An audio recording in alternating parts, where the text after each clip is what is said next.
오늘 우리에게 주시는 생명의 말씀은 로마서 5장 12절에서 17절 말씀입니다. 할렐루야. 식사는 하고 오셨습니까? 식사는 하고 오셨습니까? 못하고 오신 분들도 많이 계실 겁니다. 옆에 분과 한번 인사하시겠습니다. 잘 오셨습니다. 은혜 받읍시다. 다시 한번요. 이 밤에도 역사가 일어납니다.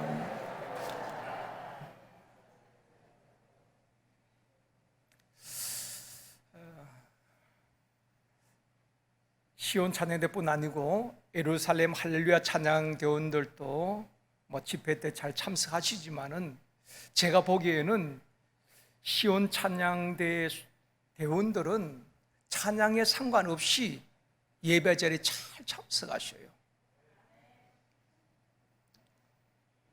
이럴 때는 시온 찬양대가 아멘하는 것이 아니고 다른 분이 아멘을 주셔야 됩니다. 정말이에요. 그만큼 이제 우리 장로님 또 우리 권사님들 거의 시온 찬양대를 이렇게 하시는데 참 연세 상관없이 찬양하는 그 모습 너무 아름다워요. 시온 찬양대 장로님이 6분입니다. 시무 장로님은 한 분이시지만은 원로 장로님, 은퇴 장로님들께서 끝까지 찬양하시는 그 모습이 제가 주일날 뒤에서 볼 때마다 참 힘이 되고 감동이 되어집니다. 참 고맙게 여겨지고요. 그 시온 찬양대는 보면은 찬양을 드리든 안 드리든, 물론 내일 새벽에 시온 찬양대 하면은 그 다음에 내일 저녁, 모레 새벽, 모레 저녁은 찬양대 안 써도 되겠죠. 그러나 저는 확실히 믿습니다. 우리 시온 찬양대는 오늘 찬양 그분들이 그대로 올 거라고 저는 확신합니다. 전에도 그랬기 때문에 그렇습니다. 이 밤에도 하나님께서 역사하실 줄 믿습니다. 어떤 청년이 멋진 스포츠카를 타고 시골길을 달리게 되었습니다. 앞서 달리던 차를 한 대, 두 대 추월하면서 속도감을 즐기는 것입니다. 그런데 갑자기 흙먼지 날리면서 스포츠카를 앞질러 가는 차가 있었어요. 이 청년이 자존심이 상한 것입니다. 그래서 속도를 내어서 따라가 보니까 차가 아니라 큰 닭이 시골길을 막 퍼덕이면서 먼지를 날리면서 달려가는 것입니다. 속도를 내어도 시골길에서 그 닭을 따라잡을 수가 없었습니다. 그래서 자존심이 상한 이 청년이 그 마을에 가서 닭 주인을 찾은 것입니다. 그 닭 주인을 만나서 주인에게 그렇게 말하는 것입니다. 그 닭을 내게 팔라고 10만 원 줄 테니까 닭을 팔라는 것입니다. 여러분, 닭 한 마리에 15,000원 하면 살 수 있잖아요. 그래서 10만 원 줄 테니까 그 닭을 내게 팔라는 것입니다. 이 청년이 너무 자존심 상해가지고 닭을 사가지고 잡아 먹으려고 닭백숙을 하든지 닭도리탕을 하든지 닭을 10만 원 주는데 안 판다는 겁니다. 그럼 내가 50만 원 주겠어. 그러면 주인이 그래도 안 판다는 겁니다. 그러면 100만 원 주겠어. 그래도 안 판다는 겁니다. 이 청년이 화가 났어. 그러면 내가 200만 원 주겠어. 그래도 주인이 안 판다는 겁니다. 청년이 화가 났어. 닭 한 마리 2만 원 주면 살 수 있는 것을 200만 원 주겠다는데 왜 안 팔려고 합니까? 그럴 때 주인이 하는 말이 잡혀야 팔지요. 집 나간 닭이 얼마나 빨리 도망 다니는지 잡혀야 팔지요. 돈이 문제가 아니라 안 잡히니까 못 판다 그 말입니다. 사랑하는 성도 여러분, 저와 여러분이 주님의 손에 붙잡힌 바 되어지기를 원합니다. 마귀에게 붙잡히는 것이 아니라 이왕 한 시대에 주님의 손에 붙잡혀서 쓰임받는 저와 여러분이 되어지기를 원합니다. 신앙생활을 하면서 도망 다니면 안 됩니다. 예배 자리에 나오지 아니하고 쉼터 모임에 가지 아니하고 행복 모임도 하지 아니하고 남녀 전도의 모임에도 참석하지 아니하고 도망 다니면 안 됩니다. 주님의 손에 붙잡히기만 하면은, 성령에 사로잡히기만 하면은 약한 자를 강하게 쓰시고 미련한 자를 지혜롭게 쓰시고 병든 자를 고쳐서 쓰시고 망한 사람도 다시 일으켜주시고 쓸모없는 사람 쓸모있게 쓰시고 무능한 사람 무익한 사람 유익한 사람으로 쓰시고 변두리 인생을 역사의 주역으로 쓰실 줄 믿습니다. 옆에 분과 다시 한번 인사하시겠습니다. 주님의 손에 붙잡혀 쓰임 받읍시다. 아멘입니다. 다시 한번요. 하나님이 하시면 됩니다.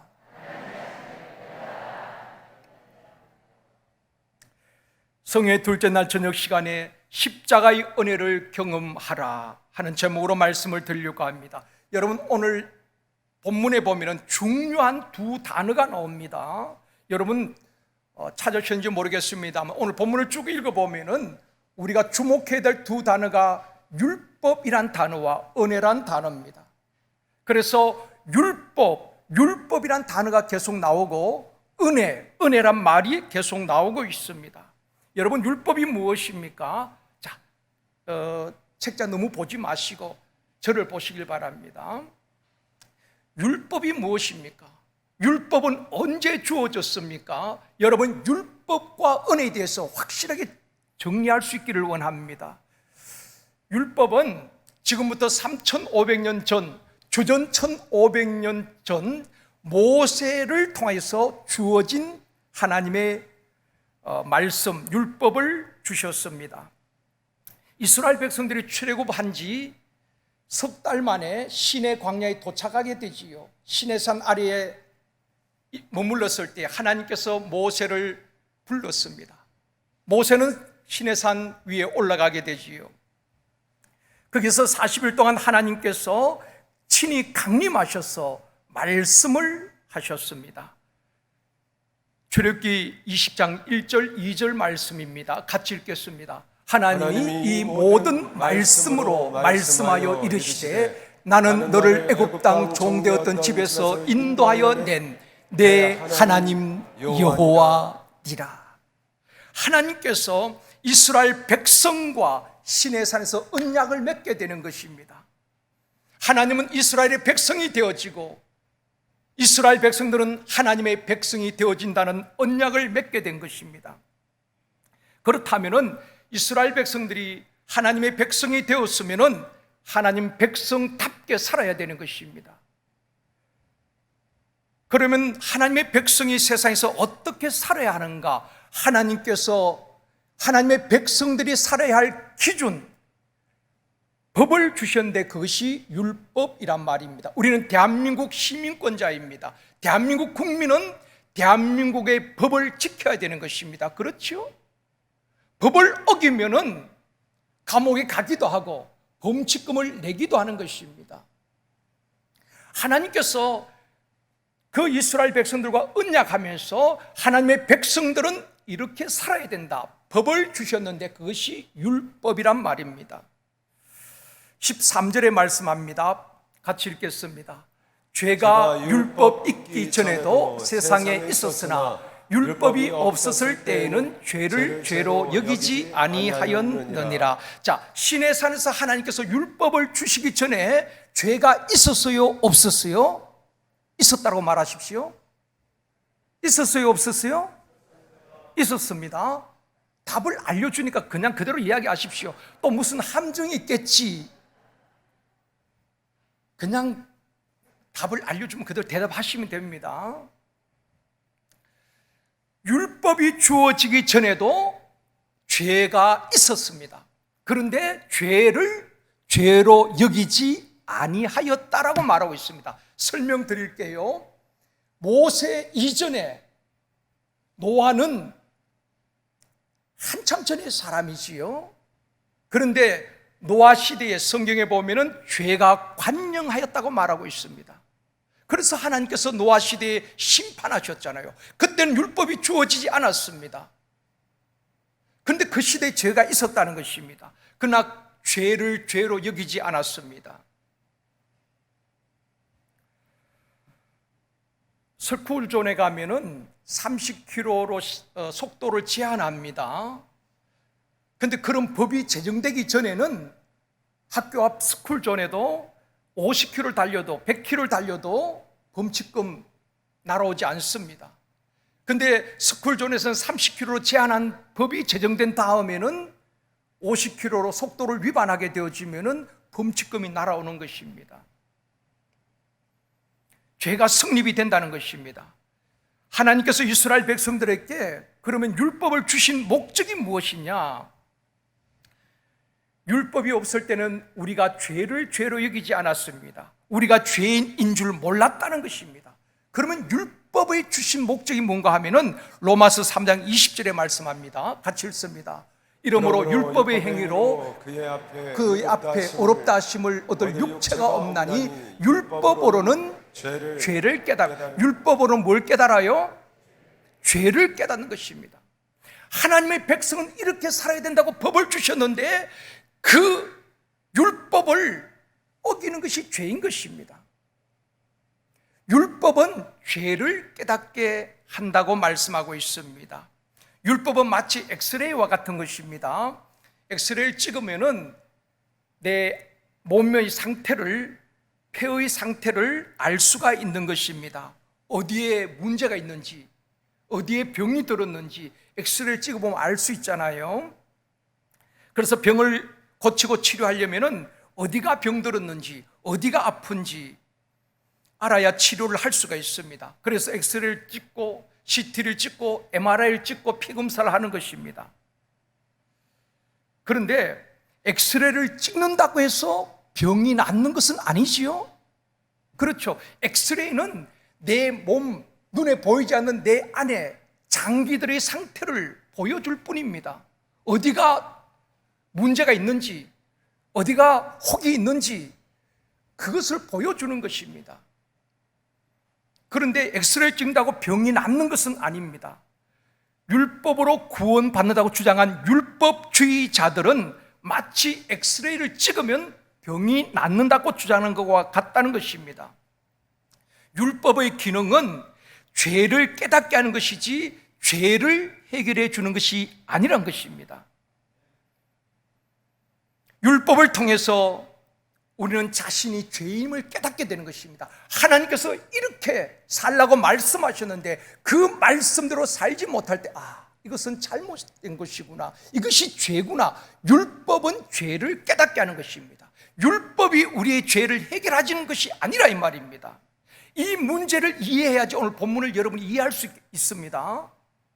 여기까지 이해가 됩니까? 설명이 좀 부족해서 이해가 안 된다면 여러분 지역마다 우리 목사님들에게, 지역 목사님 다 물어보십시오. 상세하게 설명해 줄 겁니다. 그러니까 율법이 우리의 죄를 해결하는 것이 아니라 율법은 우리의 죄를 깨닫게 하는 것입니다. 율법이 있기 전에는 죄가 죄인 줄 몰랐습니다. 죄를 지었지만은 어떻게 보면 죄가 성립이 안 된다고 말할 수가 있습니다. 그러나 율법이 채워진 이후에는 이렇게 부모를 공경하라 그랬는데 부모를 공경하지 않으면 죄구나, 살인하면 죄구나, 간음하면 죄구나. 율법이 그때 주어졌다 이 말입니다. 도둑질하는 것은 죄구나, 거짓말하는 것은 죄구나. 율법을 통해서 죄를 깨닫게 하는 것입니다. 율법의 기능은 죄를 깨닫게 하는 것이 죄를 해결하는 것은 아니란 것입니다. 그러므로 율법을 통해서 자신이 죄인임을 깨닫게 된 사람은 그 다음 단계가 이 죄를 해결할 수 있는 길이 뭐냐는 것입니다. 율법을 통해서 죄를 깨달은 사람은 천부여 어지없어서 손들고 옵니다. 예수께로 나오게 될 줄 믿습니다. 자신이 죄인임을 깨닫지 못하는 사람은 절대로 예수께 나올 수가 없다는 것입니다. 그래서 사도 바울은 율법은 예수 그리스도께로 인도하는 초등교사, 몽학선생이라고 말하고 있는 것입니다. 갈라디아서 3장 24절입니다. 같이 읽겠습니다. 이같이 율법이 우리를 그리스도께로 인도하는 초등교사가 되어 우리로 하여금 믿음으로 말미암아 어렵다함을 얻게 하려 함이라. 율법을 통해서 내가 죄인이구나. 그렇다면 우리 죄 문제를 해결할 자가 누구냐? 예수 그리스도. 그분이 십자가에서 모든 죄를 담당하시고 내가 다 이루었다, 그 주님 앞에 나오게 되어지고, 그리고 그 예수 그리스도를 믿음으로 말미암아 의롭다함을 얻게 된다는 것입니다. 아멘이지요? 율법의 행위로 어렵다함을 얻는 것이 아니라 오직 예수의 십자가 피 흘리신 은혜로 죄 사함 받고 구원 받는 줄 믿습니다. 그래서 오늘 밤에는 십자가의 은혜를 경험하라. 첫 번째로 죄에 묶인 인생입니다. 왜 사람이 불행하게 되었을까? 사람은 누구나 다 행복하게 살기를 원합니다. 불행하게 살겠다고 생각하는 사람 아무도 없습니다. 행복하게 살기 위해서 결혼하고 행복하게 살기 위해서 열심히 직장 생활을 합니다. 그러나 우리의 생각처럼 행복하지 못한 사람들도 참 많이 있습니다. 왜 사람이 행복하지 못하고 죄짓고 병들고 아프고 고난당하고 늙고 결국 죽어야 하는가? 성경은 확실하게 말씀하고 있습니다. 죄 때문이라고 말하고 있습니다. 죄 문제를 해결하지 못하면 사람은 결코 행복할 수 없다는 것입니다. 이 죄 문제를 해결하지 못하면 진정한 자유와 해방, 하나님 주시는 평안과 기쁨을 누릴 수가 없다는 것입니다. 죄에 대해서 설교하면 다 듣기 싫어합니다. 기분 나빠합니다. 그러나 죄 문제는 반드시 해결해야 될 문제란 것입니다. 듣기 싫고 좋고가 아니라 왜 우리가 하나님 주시는 축복을, 하나님 주시는 평안을, 하나님 주시는 그 기쁨을 누리지 못하는가? 이 죄 문제가 해결되지 않아서 그런 것입니다. 에레미야 5장 25절에서 말씀합니다. 같이 읽겠습니다. 너희 허물이 이러한 일들을 물리쳤고 너희 죄가 너희로부터 좋은 것을 막았느니라. 너희 죄가 하나님께서 너희에게로 오는 좋은 것을 막고 있다는 것입니다. 현대인의 성경이 이렇게 번역했습니다. 너희 죄 때문에 내가 주는 복을 빼앗기고 말았다. 이렇게 번역이 되어 있습니다. 하나님께서 우리에게 복을 주시기를 원하는데 그 죄로 말미암아 하나님께서 주시고자 하신 복, 하나님 주시고자 하는 은혜, 하나님께서 주시고자 하신 모든 축복이 막혔고 빼앗겨 버렸다는 것입니다. 그래서 너희 죄가 너희로부터 좋은 것을 막았느니라. 오늘 밤에 하나님과 막고 있는 이것이 허물어지기를 원합니다. 죄 문제가 해결되어지면은 하나님 주신 모든 좋은 것, 믿음, 성령, 평안, 기쁨, 세상이 줄 수 없는 놀라운 은혜를 우리에게 부어주실 줄 믿습니다. 하나님 주시는 좋은 것이 내게로 오게 되어지고, 하나님 주시는 좋은 것이 우리 가정에 오게 되어지고, 하나님 주시는 좋은 것이 우리 샘터에 임하게 되어지고, 하나님께서 주신 좋은 것이 여러분의 직장과 사업장에 임하게 되어지고, 하나님께서 주시는 좋은 것이 우리의 일터에 임하기를 원합니다. 그런데 죄가 내게 오는 좋은 것을 막고 있다는 것입니다. 이 밤에 막힌 것이 무너지고 하나님 주시는 좋은 것들이 여러분과 자녀들 가정에 임하기를 주님의 이름으로 축원합니다. 죄는 헬라어로 하말티아라고 말할 수가 있습니다. 화살이 관역에서 빗나간다는 그런 의미거든요. 하나님의 말씀에서 벗어나는 것이 죄다. 율법에서 벗어나는 것이 죄라는 것입니다. 세 가지 죄에 대해서 말씀을 드리려고 합니다. 첫째는 원죄에 묶인 인생입니다. 여러분 책자에 보면 다 나와 있습니다. 원죄가 무엇일까요? 아담의 죄가 무엇인가? 하나님께서 아담에게 그렇게 말씀하셨습니다. 동산나무의 열매는 너가 먹고 싶은 대로 임의로 먹어도 좋다. 그러나 선악을 알게 하는 나무의 열매는 먹지 말라. 먹는 날에는 반드시 죽으리라. 이 죽음은 영적인 죽음을 말하는 것입니다. 하나님과 단절을 말하는 것입니다. 안타깝게 아담은 하나님께서 먹지 말라고 하신 선악을 먹게 되므로 말씀에 불순종하게 되는 것입니다. 아담이 지은 불순종의 죄가 그 자손들에게 흘러 내려가게 되는데 이것을 원죄라고 말하는 것입니다. 시편 51편 5절에서 말씀합니다. 다윗의 고백입니다. 같이 읽습니다.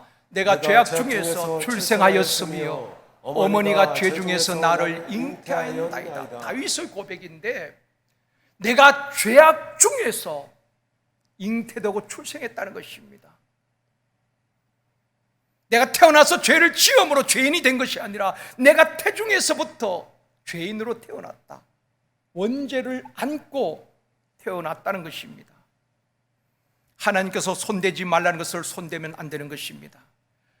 사랑하는 성도 여러분, 아담이 그 에덴에 있는 많은 실과 가운데 선악과 하나 먹었다고 에덴 동산 망가지는 것 아닙니다.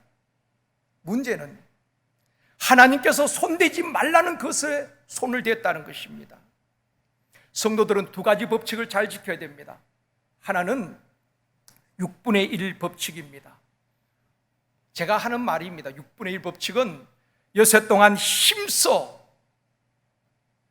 일을 하고 너에게 주어진 삶의 현장에서 힘써 여세 동안 일하고 안식일에는 거룩하게 지키라. 신약에서는 주님 부활하신 주일을 지키게 되는 것입니다. 온전한 주일 성수. 여세 동안도 나를 위해서 살고 주일도까지도 범하면 안 되는 것입니다.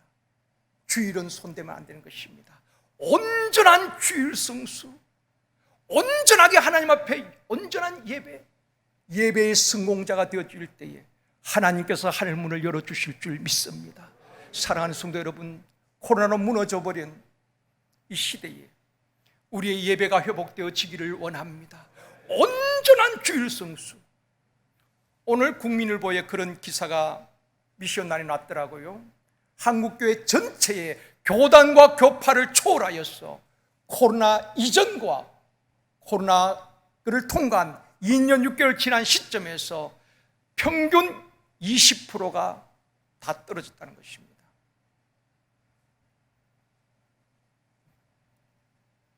여러분, 여세 동안 우리의 주어진 날에 최선을 다하고 직장에서 일터에서 최선을 다하지만 주일은 온전하게 하나님 앞에 예배하고 영적 힘을 얻는 주일 성수가 되어지기를 원합니다. 요사이는 주일 개념조차도 얼마나 희미해졌는지 모릅니다. 저는 어릴 때에 시골교회에서 신앙생활을 하면서 참 그때 목사님이나 장로님들 보면요 하나님처럼 느껴졌습니다. 항상 거룩한 성경을 들어도 그렇게 그야말로 장로님 가까이 할 수 없는 그런 분들이었습니다. 그런데 주일날 공부도 못하게 했습니다. 돈도 쓰지 못하게 했습니다. 차를 타지도 못하게 했습니다. 내일 시험이라도 교회에서 책을 본다든지 공부하면 장로님께서 불호령이 떨어졌어요. 저는 그런 시골에서 신앙생활을 했거든요. 좀 율법적인 것 같지만 저는 그런 신앙생활이 참 그립기도 합니다. 지금 여러분 주일 성수가 우리가 온전한 주일 성수가라고 생각합니까? 그 개념이 많이 흐려진 것 같아요. 그냥 예배 한번 드리고 오늘 주일 지켰어. 그 다음 뭐 여행도 가고 내 하고 싶은 거 다 한다 이 말입니다. 여러분 온전한 주일 성수할 길을 원합니다. 우리의 몸과 마음을 온전히 하나님 앞에 드려지는 주일이 되어지기를 원합니다. 그 다음에 두 번째는 10분의 1 법칙입니다. 빈손으로 온 인생들 하나님께서 먹을 것 입을 것 가정 자녀 주셨습니다. 은혜 아닌 것이 하나도 없지요. 하나님 주신 것을 받으며 하나님께서 물질의 주권을 인정하여 11조를 우리에게 말씀하셨습니다. 모든 것이 하나님의 것이지만은 물질의 주권을 인정하여 10분의 1을 하나님 앞에 드리라는 것입니다. 손해보는 것 같지요? 빼앗기는 것 같지요? 10분의 1을 드리면 내 생활에 그만큼 쪼달릴 것 같은 생각이 이것은 인간적인 계산법입니다. 그러나 하나님께서는 약속하고 있습니다. 온전한 11조를 드리면 하늘 문을 열고 복을 쌓을 곳이 없도록 붙지 아니하나 시험해 보라고 말씀하고 있습니다. 정말 하나님의 약속을 믿는다면은 하나님 앞에 온전한 주일 성수, 온전한 주일 11조 생활하면은 하나님께서 하늘 문을 열어주실 줄 믿습니다. 록펠러는 한참 전성기 때예요. 뉴욕에 가면 록펠러 재단이 있습니다. 제가 오래전에 뉴욕에 갔을 때에 안내하는 목사님께서 차를 타고 한참을 돌았어요. 뭔지도 몰랐는데 나중에 그렇게 말씀하시는 것입니다. 이 차를 타고 돈 이 모든 건물이 록펠러 재단에 속한 건물이란 것입니다. 록펠러가 한때는 11조 계산만 하는 전담 직원이 40명이었다고 말하잖아요. 여러분 전혀 놀라지도 않네요. 우리는 전담 직원 한 명도 없는데 40명, 11조만 계산하는 사람이 40명 직원이 있었다는 것입니다. 40명은 아니어도 여러분 한 명 정도는 11조를 계산할 전담 직원이 있을 만큼 우리 제일선덕교회에서 그런 기업인들이 사업가가 좀 나왔으면 좋겠다는 것이 저의 바람입니다. 여러분, 온전한 주일 성수, 온전한 11조 생활, 한번 교회 와서 도장 찍고 가는 것이 아니라 가정에서든 교회에서든 내 삶의 현장에서 온전하게 말씀을 묵상하고 주님을 생각하면서 영적 새 힘을 얻는 온전한 주일 성수가 되어지기를 원합니다. 하나님께서 손대지 말라는 것을 손대면 안 되는 것입니다. 아담은 그것에 손댔어요. 오늘 본문 12절에서 말씀합니다. 같이 읽겠습니다. 그러므로 한 사람으로 말미암아 죄가 세상에 들어오고 죄로 말미암아 사망이 들어왔나니 이와 같이 모든 사람이 죄를 지었으므로 사망이 모든 사람에 이르렀느니라. 원죄를 말하고 있는 것입니다. 한 사람 아담으로 말미암아 죄가 세상에 들어오고 죄로 말미암아 사망이 들어오고 모든 사람이 죄를 지었나니. 그래서 모든 일반 생육법으로 탄생한 사람들은 원죄를 안고 태어난다는 것입니다. 본질상 진노의 자녀란 것입니다. 많은 분들이 이런 질문을 합니다. 우리는 복음을 듣고 예수를 믿었지만은 예수를 믿지 못하고 복음을 듣지 못하고 죽은 사람은 어떻게 됩니까? 하나님 너무 불공평하지 않습니까? 라고 말합니다. 여러분, 우리는 본래 본질상 진노의 자식입니다. 원죄로 말미암아 소망이 없는 자들입니다. 지옥 가야 할 형벌을 받아야 할 자들이란 말입니다. 그런데 하나님께서 독생자를 통해서 우리를 구원해 주셨다는 것입니다. 그걸 은혜라고 말하는 것입니다. 우리 속에 죄가 흐르고 있는데 원죄라는 나쁜 피가 흐르고 있다는 것입니다. 여러분, 사람에게는 피가 깨끗해야 된다고 그러잖아요. 나쁜 피는 결국 병을 일으키는 것입니다. 그러므로 예수의 보배로운 피가 우리를 모든 죄에서 깨끗하게 하실 줄 믿습니다. 원죄에서 주님의 보배로운 피가 우리를 깨끗하게 하는 것입니다. 주의 보혈 능력이 또다 주의 피 믿어 주의 보혈 어린 양의 매우 귀중한 피 주의 보혈 주의 보혈 능력이 또다 주의 피 믿어 주의 보혈 주의 보혈 그 어린 양의 매우 귀중한 피로다. 두 번째는 조상죄에 묶인 인생입니다. 조상죄는 하나님이 아닌 우상을 만들어 섬기거나 귀신들에게 제사하는 것들인 것입니다. 우상 숭배하면 그 저주가 자손들에게 이어진다는 것입니다. 출애굽기 20장 5절 말씀입니다. 같이 읽겠습니다. 그것들에게 절하지 말며 그것들을 섬기지 말라. 내 하나님 여호와는 질투하는 하나님인즉 나를 미워하는 자의 죄를 갚되 아버지로부터 아들에게로 3, 4대까지 이르게 하거니와. 하나님은 우리를 사랑하기 때문에 하나님 외에 다른 우상을 만들거나 신들을 섬길 때에 질투하는 하나님이라고 말하고 있습니다. 그러면서 죄를 갚되 아비로부터 3, 4대까지 이르게 한다고 말씀하고 있습니다. 우상에는 두 가지 우상이 있습니다. 유형 우상이 있고 무형 우상이 있습니다.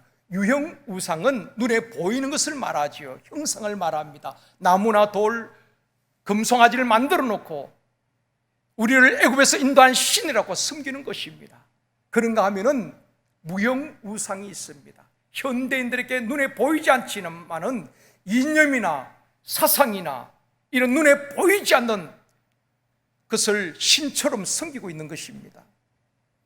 무형 우상이든 유형 우상이든 하나님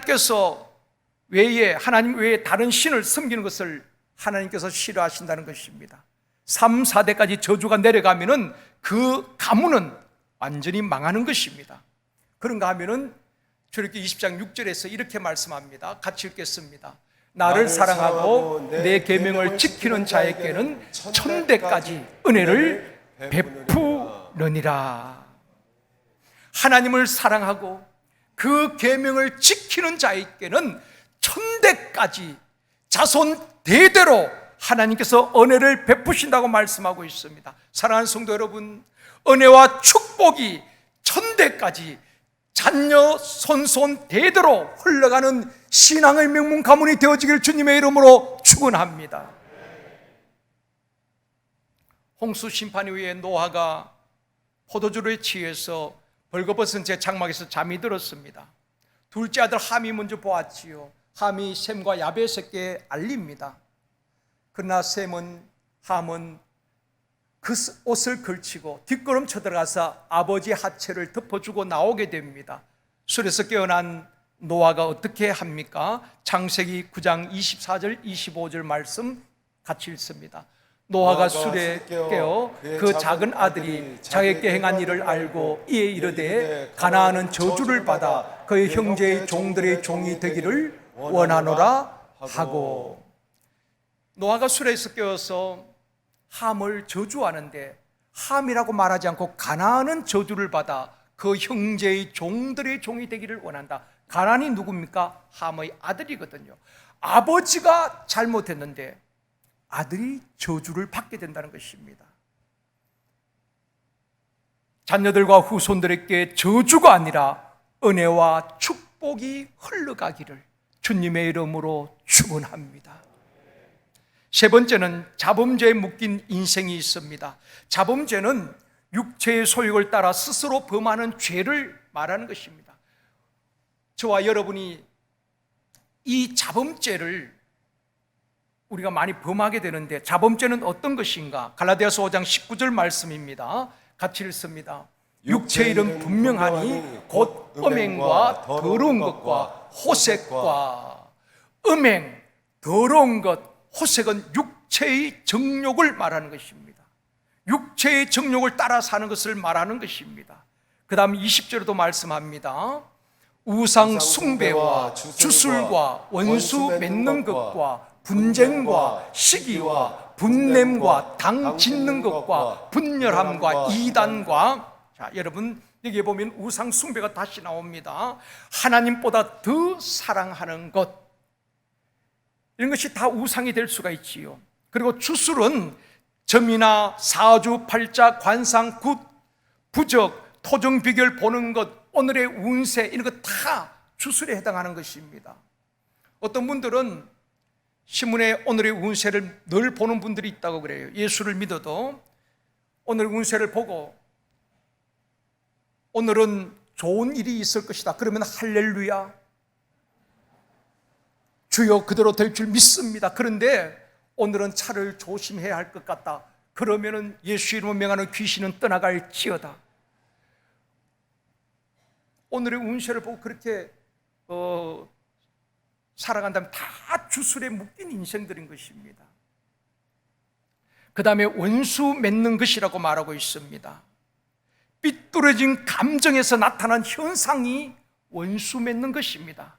사랑과 원수를 맺고 욱하는 분노와 혈기, 분쟁하고 다투는 것, 이런 것들은 우리의 영혼을 파괴하는 것입니다. 그 다음에 당 짓는 것, 또 분쟁, 시기, 분냄, 이런 것 다 마찬가지지요. 당 짓는 것, 분열함, 이단, 이런 것은 하나됨을 깨트리는 것입니다. 교회에서 당 짓는 것은 그리스도의 몸을 파괴하는 것입니다. 그 다음에 21절에 또 보시겠습니다. 같이 읽습니다. 투기와 술 취함과 방탕함과 또 그와 같은 것들이라. 전에 너희에게 경계한 것 같이 경계하노니 이런 일을 하는 자들은 하나님의 나라를 유업으로 받지 못할 것이요. 투기나 술 취함, 방탕, 이런 것은 무절제한 생활을 말하는 것입니다. 이러한 육체의 소욕을 따라 살아가는 사람은 하나님의 나라를 유업으로 받지 못할 것이라고 말하고 있습니다. 또 한 가지, 말로 짓는 죄가 있습니다. 에베소서 4장 29절입니다. 같이 읽습니다. 물어 들어온 말은 너희 입 밖에도 내지 말고 오직 덕을 세우는 데 소용되는 대로 선한 말을 하여 듣는 자들에게 은혜를 끼치게 말하라. 우리가 말로 죄를 지을 때가 얼마나 많이 있습니까? 저주하는 말, 모독하는 말, 원망, 거짓말, 비판, 거친 말, 헛된 소문을 퍼뜨린 이런 모든 것이 말로 짓는 죄인 것입니다. 우리가 살면서 짓는 자범죄가 이런 것들입니다. 이런 것 외에도 인간의 연약함으로 짓는 수많은 자범죄들이 있습니다. 이런 죄들이 하나님과 우리 사이를 막고 있으며 하나님께서 주시는 좋은 것들이 우리에게 오지 못하도록 막고 있다는 것입니다. 원죄든 조상죄든 자범죄든 죄가 있는 곳에는 사단이 역사하는 것입니다. 그러므로 죄의 문제는 반드시 해결해야 하는 것입니다. 다 듣기 싫어합니다. 여러분, 가장 쉬운 설교는 축복 설교입니다. 여러분 복 받으십시오. 잘 되십시오. 죄에 대한 설교는 참 부담스럽습니다. 그러나 성경에 보면은 죄의 문제가 해결되지 않으면은 우리의 인생 모든 문제가 다 꼬이는 것입니다. 이 문제는 반드시 해결되어져야 될 문제인 것입니다. 하나님과 막혀있는 이 문제를 허물어뜨릴 때에 하나님께서 주시는 좋은 것들이 우리에게, 교회에, 샘터에, 자녀들에게 임하게 될 줄 믿습니다. 그러면 두 번째로 죄의 특징, 여러분 교재 책장에 다 적혀져 있습니다. 첫 번째는 뭐지요? 죄는 반복된다. 여러분, 죄는 반복됩니다. 처음 죄를 지을 때는 두렵고 떨립니다. 계속해서 반복하다 보면 죄를 짓는데도 담대해지는 것입니다. 사단은 우리를 유혹할 때에 딱 한 번만, 2번만 하고 유혹합니다. 죄도 습관인 것입니다. 그래서 잘 끊어지지 않는 것입니다. 사람들은 대부분 반복적인 죄를 지을 때가 참 많이 있습니다. 여러분 자신들이 잘 끊어지지 않는 반복적인 죄가 무엇인가? 어떤 사람은 도박일 수 있습니다. 어떤 사람은 음행일 수 있습니다. 어떤 사람은 거짓말하고 남을 속이는 것일 수 있습니다. 죄를 많이 지어서 우리 인생이 무너지는 것 아닙니다. 남들보다 죄를 많이 지어서 내 삶이 무너진 것이 아닙니다. 해결되지 않는 그 한두 가지 계속해서 반복하는 죄가 있다는 것입니다. 그것 때문에 하나님과 막혀 있고 하나님 주시는 좋은 것을 누리지 못하고 그 죄 때문에 우리 인생이 무너진다는 것입니다. 그래서 죄는 반복되어지는 것입니다. 이걸 끊어내야 되는 것입니다. 쉽지 않지요. 그러나 반드시 끊어질 때에 하나님이 역사하시는 것입니다. 두 번째는 뭐라 그랬습니까? 죄는 어떻게 된다고요? 성장합니다. 믿음도 성장하지요. 죄도 성장합니다. 그래서 속담에 바늘 도둑이 소도둑 된다 그랬잖아요. 처음에는 작은 것을 훔쳤는데 훔치고 하다 보니까 나중에 소를 훔칠 만큼 담대해지는 것입니다. 여러분, 죄도 담대해지는 것입니다. 처음에 죄를 짓을 때는 벌벌벌 떨립니다. 잠이 오지 않습니다. 한 번, 두 번 반복해서 죄를 짓고 그러면 죄가 성장하는 것입니다. 간이 커진다는 것이지요. 숨어서 짓던 죄 드러내놓고 짓는 것입니다. 여러분, 지금은 나홀로 가정이 많이 있습니다. 그래서 사람들이 참 외롭습니다. 우리 서울시의 전체 구 가운데 관악구가 나홀로 인구가 가장 많다고 통계가 나왔더라고요. 물론 이게 학생들이 젊은 세대가 많으니까 혼자 많이 사는데, 그러다 보니까 개나 고양이, 반려동물이라고 말하죠. 키웁니다. 여러분, 개나 또 고양이가 얼마나 또 귀엽습니까? 동물들은 새끼는 다 귀엽습니다. 사자도 새끼는 참 귀여워요. 사자 새끼가 이쁘다고 집에서 여러분 키운다고 생각해 보십시오. 사자가 크면은 어떻게 하겠습니까? 결국 그 사람을, 주인을 잡아먹는 것입니다. 죄는 그런 것입니다.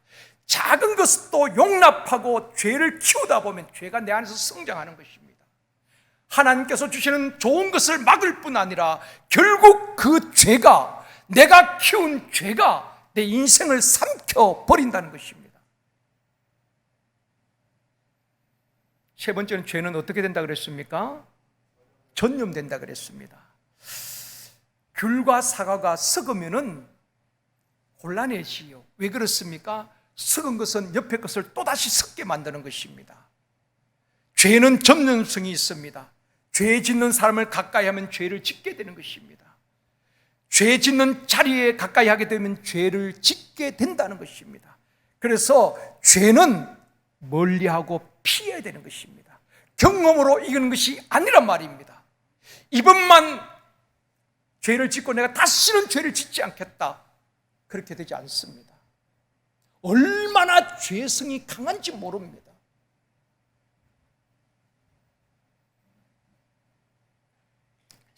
네 번째, 죄는 상속된다고 말씀하고 있습니다. 죄가 끊어지지 않으면 상속되는 것입니다. 질병도 유전적인 질병이 있습니다. 그래서 병원에 가면은 병력을 묻습니다. 가족 병력. 혹시 가족들 가운데 협심증, 당뇨, 암으로 돌아가신 분이 있습니까? 앓은 분이 있습니까? 꼭 묻지요. 유전적인 질병이 있다 이 말입니다. 부모의 질병이 자녀들에게 유전적으로 흘러가기도 하는 것입니다. 그런 병이 있으면 우리가 그 부분 좀 조심할 필요가 있습니다. 체크를 해야 되는 것입니다. 죄도 상속되고 흘러가는 것입니다. 예수 믿어야, 복음이 들어가야 죄의 상속이 끊어지는 것입니다. 이번 성회를 통하여서 가정의 안 좋은 영적 흐름이, 죄와 질병이 예수 그리스도의 이름으로, 보혈의 능력으로 다 끊어지기를 주님의 이름으로 축원합니다. 하나님, 우리에게 복을 주십시오. 우리의 자녀들을 축복하여 주십시오. 우리 교회를 축복하여 주십시오. 부흥케 하여 주시옵소서. 그것도 기도해야 되지만 우리가 먼저 하나님 앞에서 막힌 것을 끊어내야 된다는 것입니다. 그럴 때 거룩한 부흥 역사가 샘터마다 교육부서에 놀라우게 일어나게 될 줄 믿습니다. 이 문제가 해결되어지면 하나님께서 주시는 좋은 것들이, 하나님 주시는 복이 우리에게도 오고 자녀에게도, 가정에도 오게 될 줄 믿습니다. 그러므로 우리가 이것을 달라 저것을 달라 구하기 전에 하나님과 막혀 있는 이 죄, 이것을 끊어내야 하는 것입니다. 우리의 힘으로 안 됩니다. 결심한다고 되는 것 아닙니다. 손가락 자른다고 되는 것도 아닙니다. 오직 예수 그리스도의 이름으로, 보혈의 능력으로 끊어질 때까지 선포하고 끊어내야 되는 것입니다. 그럴 때 하나님의 주시는 그 축복이 우리와 우리 자녀들에게 하나님의 은혜가 천대까지 흘러가게 될 줄 믿습니다. 세 번째, 죄의 결과입니다. 죄의 결과는 첫 번째, 하나님과 분리됩니다. 이사야 59장 1절 2절 말씀입니다. 같이 읽겠습니다. 여호와의 손이 짧아 구원하지 못하심도 아니요 귀가 둔하여 듣지 못하심도 아니라 오직 너희 죄악이 너희와 너희 하나님 사이를 갈라놓았고 너희 죄가 그의 얼굴을 가리어서 너희에게서 듣지 않으시게 함이니라. 자, 여러분, 여호와의 손이 짧았어. 하나님, 우리를 구원해 주세요. 우리 자녀들 살려주세요. 그렇게 새벽마다 기도했건만 하나님의 손이 짧아 구원하지 못하심이 아니라는 것입니다. 하나님의 귀가 둔하여서 듣지 못하는 것도 아니고 내 목소리가 적어서 하나님이 듣지 못하는 것이 아니라고 말씀하고 있습니다. 하나님은 골방에서 세미한 음성까지도 들으시고 신음하는 소리까지 들으시는 하나님이신데 귀가 둔해 듣지 못한 하나님이 아니라 오직 너희 죄악이 너희와 너희 하나님 사이를 갈라놓았고 너희 죄가 그의 얼굴을 가리어서 너희에게서 듣지 않으시게 함이니라.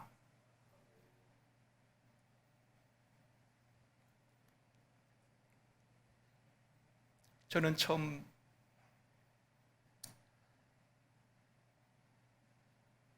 그 주님을 만났을 때에 저는 그렇게 죄가 많은 줄 몰랐습니다. 모태신앙으로 어릴 때부터 교회 안에서 자랐고 주일은 철저히 교회에서 살았습니다. 중학교, 고등학교 지나면서 뭔 그런 큰 죄를 지었겠습니까? 한 번도 집 밖에서 잔 적도 없었습니다.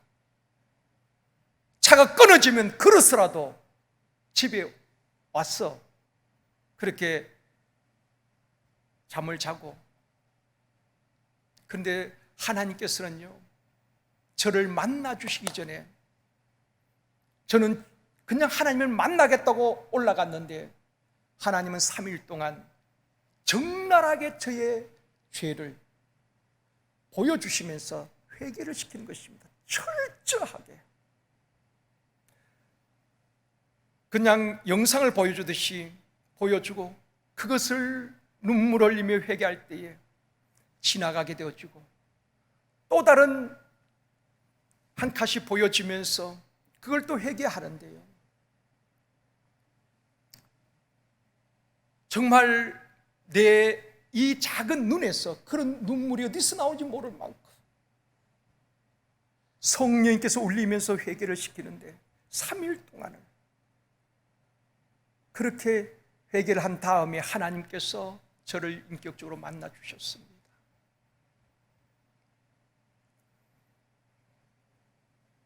하나님이 손이 짧아 구원하지 못하심도 아니고 귀가 둔하여 듣지 못하심도 아니라 하나님과 우리 사이에 막힌 죄악이 있다는 것입니다. 여러분, 인생의 가장 큰 축복은 하나님과 교제하는 것입니다. 그런데 아담의 죄로 말미암아 하나님과의 교제가 단절되어지고 에덴 동산에서 쫓겨나게 되지요. 죄를 짓고 하나님을 떠남으로 하나님과 분리가 된 것입니다. 주님의 품 안에 있는 것이 복입니다. 하나님과 교제하는 것이 복입니다. 가지가 포도나무에 붙어있지 않으면 열매를 맺을 수 없다고 말하고 있습니다. 그렇게 오랫동안 신앙생활을 했는데 왜 열매가 없을까요? 하나님께 붙어있지 못하기 때문에, 어쩌면 영적으로 분리되어 있는 것입니다. 교회에 다니긴 하지만 하나님과 깊은 영적 교제가 이루어지고 있지 않다는 것입니다. 하나님과 교제가 단절된 것, 하나님과 막힌 것을 허물어 주시고 아담의 죄로 잃어버린 축복을 회복시켜 주신 분이 예수 그리스도인 것입니다. 두 번째는 죄의 결과는 인간관계가 깨어지는 것입니다. 죄가 들어오면은 모든 관계가 깨어집니다. 부부관계, 부자관계, 형제관계, 교우관계가 깨어지는 것입니다. 하나님과의 관계에서 실패한 사람은 인간관계에서도 실패하는 것입니다. 창세기 4장 7절 8절 말씀입니다. 같이 읽겠습니다. 내가 선을 행하면 어찌 낯을 들지 못하겠느냐. 선을 행하지 않으면 죄가 문에 엎드려 있느니라. 죄가 너를 원하나 너는 죄를 다스릴지니라. 가인이 아벨에게 말하고 그들이 들어있을 때에 가인이 그의 아우 아벨을 쳐 죽이니라. 가인이 하나님과의 관계에서 실패하게 되어지고 제사에 실패했을 때에 결국 아벨을 쳐 죽이게 되는 것입니다. 자기 동생 아벨을 말입니다. 가인의 시기와 질투가 결국 동생 아벨을 죽이고 관계가 깨어지게 되는 것입니다. 죄는 나 혼자의 문제만 아닙니다. 관계가 깨어지게 만드는 것입니다. 세 번째는 기쁨과 평안이 없다는 것입니다. 죄를 지으면 쫓아오는 사람이 없어도 늘 불안하고 두렵고 죄책감에 시달리고 기쁨과 평안을 잃어버리게 되는 것입니다.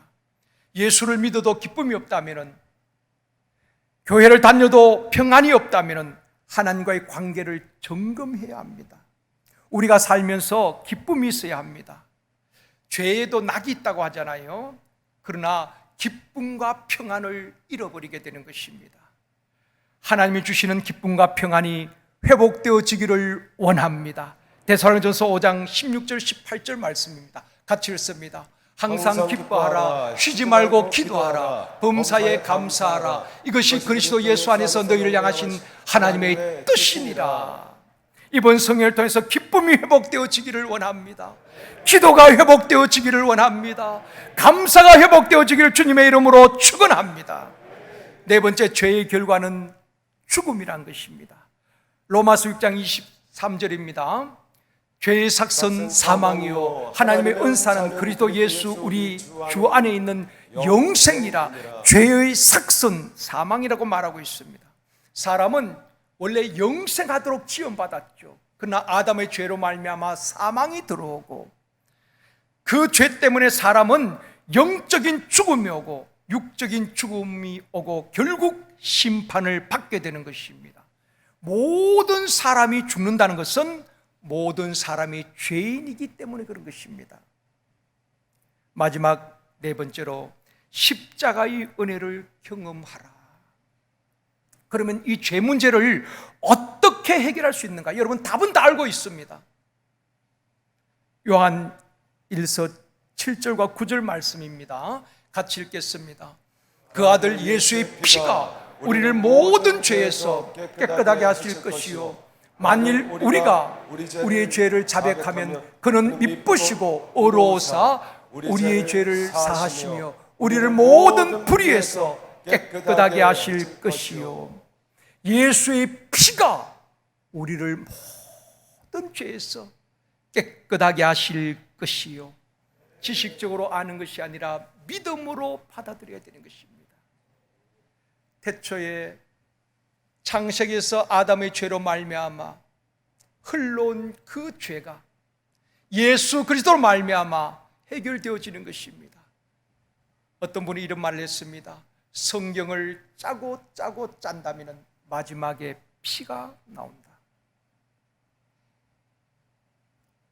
성경의 전체 흐르는 흐름은 이 죄 문제를 해결하기 위하여서 메시아를 보내주시겠다 약속하셨고 주님이 이 땅에 오셔서 이 죄 문제를 해결해 주신 것입니다. 구약 시대에는 소나 양을 잡아서 제사를 지냈습니다. 짐승에게 사람의 죄를 전가시켜서 사람을 대신해서 짐승이 죽었지요. 그러나 신약에 예수님은 원죄와 조상죄, 자범죄를 다 담당하시고 나의 과거의 죄, 현재의 죄, 미래의 죄까지 다 담당하시고 피 흘려 죽으심으로 우리를 모든 죄에서 깨끗하게 하신 줄 믿습니다.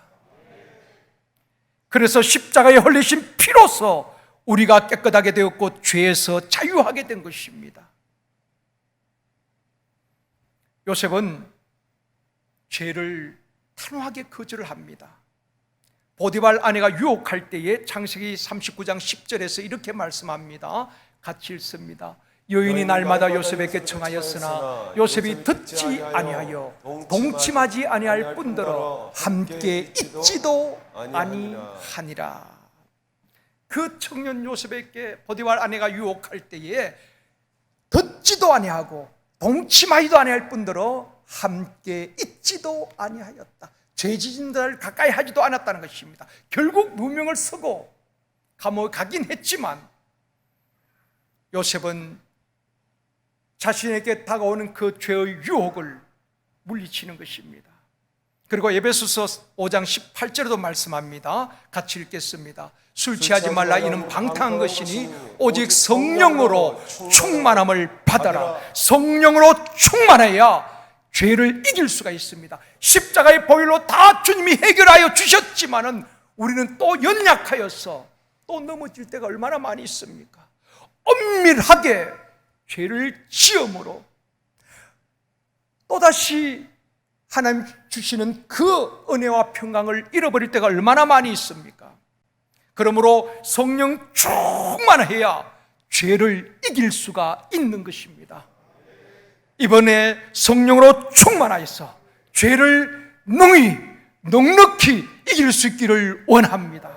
하나님 주시는 그 축복을 일평생 누릴 수 있기를 원합니다.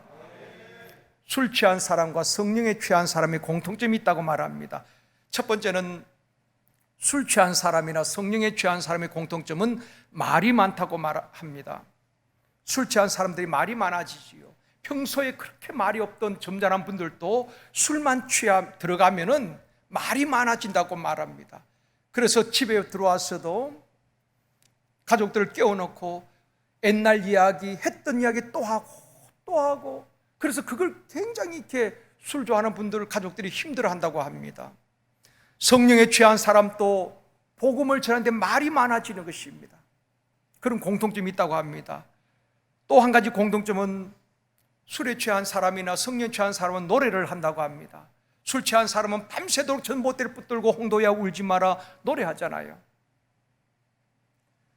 그렇듯이 성령에 취한 사람도 찬양을 많이 하는 것입니다. 찬양을. 세 번째 공통점은 술 취한 사람은 다른 사람에게 술을 권한다고 말합니다. 그렇죠. 술 마시고 나만 마시는 것이 아니라 또다시 다른 사람에게 권하잖아요. 성령의 새술에 취한 사람들은 예수 믿으라고 권한다는 것입니다. 우리 모두 성령의 술에 취하여서 복음을 전하는 복음의 전달자가 되어지기를 주님의 이름으로 축원합니다. 네 번째, 베드로전서 5장 8절 9절입니다.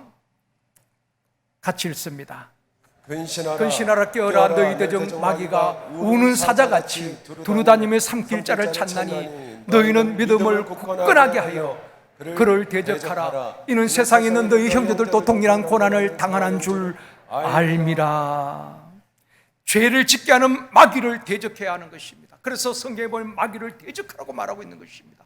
마귀와는 타협하면 안 되는 것입니다. 두 눈 부릅뜨고 말씀의 검 하나님의 전신갑주로 무장하고 마귀를 대적해야 하는 것입니다. 예수님께서 광야에서 마귀에게 시험을 받을 때에 말씀으로 대적하고 물리칩니다.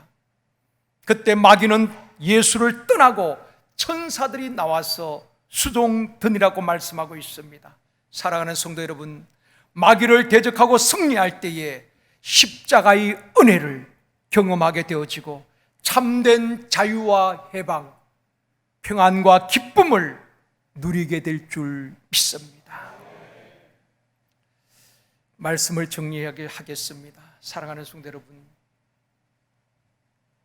우리가 죄인이라는 건 모르는 사람 아무도 없습니다. 십자가 사건 다 알고 있습니다. 문제는 어느 날부터인가 십자가를 보아도 감격이 없고 눈물이 말라버리지는 않았습니까? 십자가와 멀어지고 십자가의 은혜를 잊어버린 채 신앙생활을 하고 있지는 않습니까? 저도 처음 은혜를 받았을 때에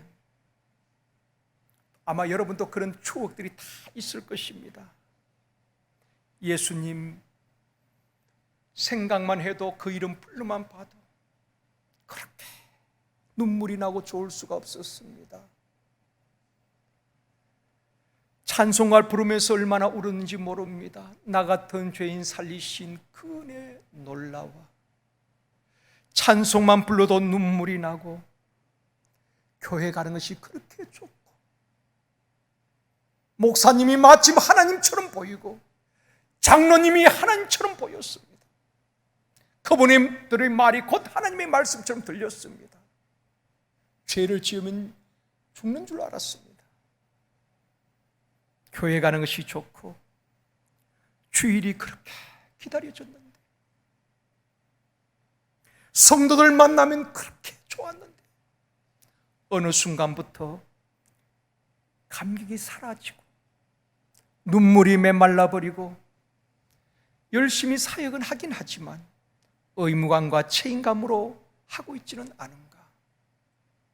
그렇다면 저와 여러분 다시 한번, 아니 오늘 이 밤에 십자가 은혜를 다시 한번 경험하고 예수 그리스도의 용서와 사랑을 다시 회복할 수 있기를 원합니다. 여러분, 지식적으로 아는 것이 아니라 정말 우리의 죄를 자백하고, 주님, 하나님께서 주시는 좋은 것들이 우리의 죄로 말미암아 지금까지 막혀 있다면 오늘 이 밤에 우리 하나님 앞에 정말 자백하고 죄를 토설할 때에 우리 하나님께서 만지시고 막힌 모든 것을 허물어 주시고 하나님이 주시는 좋은 것들이 우리에게 좋은 것으로 주어지게 될 줄 믿습니다. 십자가의 은혜를 경험하고 주님의 십자가의 사랑을 한번 느껴볼 수 있기를 원합니다.